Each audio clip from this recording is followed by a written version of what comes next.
আসসালামু আলাইকুম। এখানে একটা কমন সমস্যা অনেকেরই দেখতেছি, সেটা হচ্ছে অনেকেই হয়তো তার নিজের একটা বাখালা করতেছে বা একটা কোনো তিজারা ট্রেডিং বিজনেস করতেছে, পাশাপাশি হয়তো একটা ক্যাফেটেরিয়া বুফিয়া বা হোটেল করতেছে, যেটা সার্ভিস আন্ডারে পড়ে।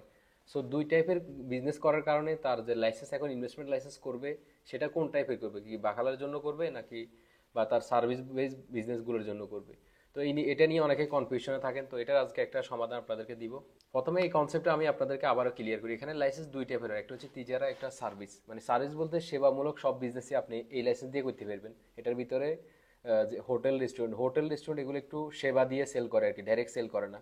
তারপর হচ্ছে কন্ট্রাক্টিং টাইপের বিজনেস, কনস্ট্রাকশন, মোকাওলাতের যে মানে কোনো ওয়ার্কশপ টাইপের বিজনেস, একেবারে সেবামূলক সব, ট্রাভেল এজেন্সি, আপনার সব কিছুই সার্ভিসের ভিতরে পড়ে। সেলুন, তারপর হচ্ছে গাড়ির মাকসালা, গাড়ির টাইপের সব বিজনেস।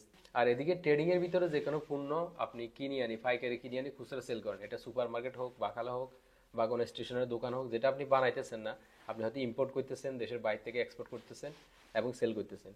তো ইম্পোর্ট লাইসেন্সগুলো, ট্রেডিং লাইসেন্সগুলো মূলত সরকার বড় বড় কোম্পানিতে দিতেছে। এটার জন্য যে মূলধন অনেক বেশি লিখতে হয়, অথরাইজ ক্যাপিটাল অনেক বেশি দেখানো লাগে, এবং কি এটার প্রসেসটা একটু ঝামেলার, জটিল। অন্যদিকে সার্ভিসেরটা অনেক সহজে হয়ে যায়, একেবারে খুবই ইজিলি হইতেছে।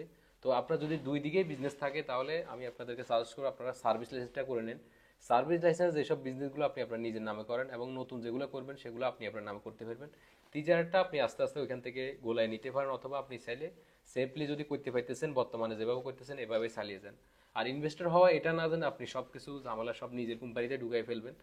ইনভেস্টর হওয়ার এটাও একটা বেনিফিট হচ্ছে আপনি নিজেকে সেফটি রাখলেন। অনেকে আছেন বিজনেস করার কারণে বিভিন্ন মানি লন্ডারিং এর মামলায় পড়ে যান, প্রবলেমে পড়ে যান। তো আপনি যদি নিজের ইনভেস্টর হয়ে যান, নিজের কোম্পানিতে নিজে ডাইরেক্টর হিসেবে থাকেন, তখন আপনি অন্যান্য ঝামেলা থেকে একেবারে সেফলি থাকবেন। এবং কি আপনার চাইলেও সহজে কেউ সৌদি আরব থেকে ফাটাইতে পারবে না, বা বিভিন্ন প্রবলেমে সহজে পড়বেন না। তো এই কারণে আমি আপনাদেরকে বলবো আপনারা সার্ভিস লাইসেন্সটা করেন। এই টাইপের বিজনেসগুলো আপাতত আপনি আপনার নামে চালাই যান। পরবর্তীতেও যদি আপনার সুযোগ থাকে ট্রেডিংটা আপনার আন্ডারে লাইসেন্সে ঢুকানোর, তখন আপনি ঢুকে ফেলতে পারবেন।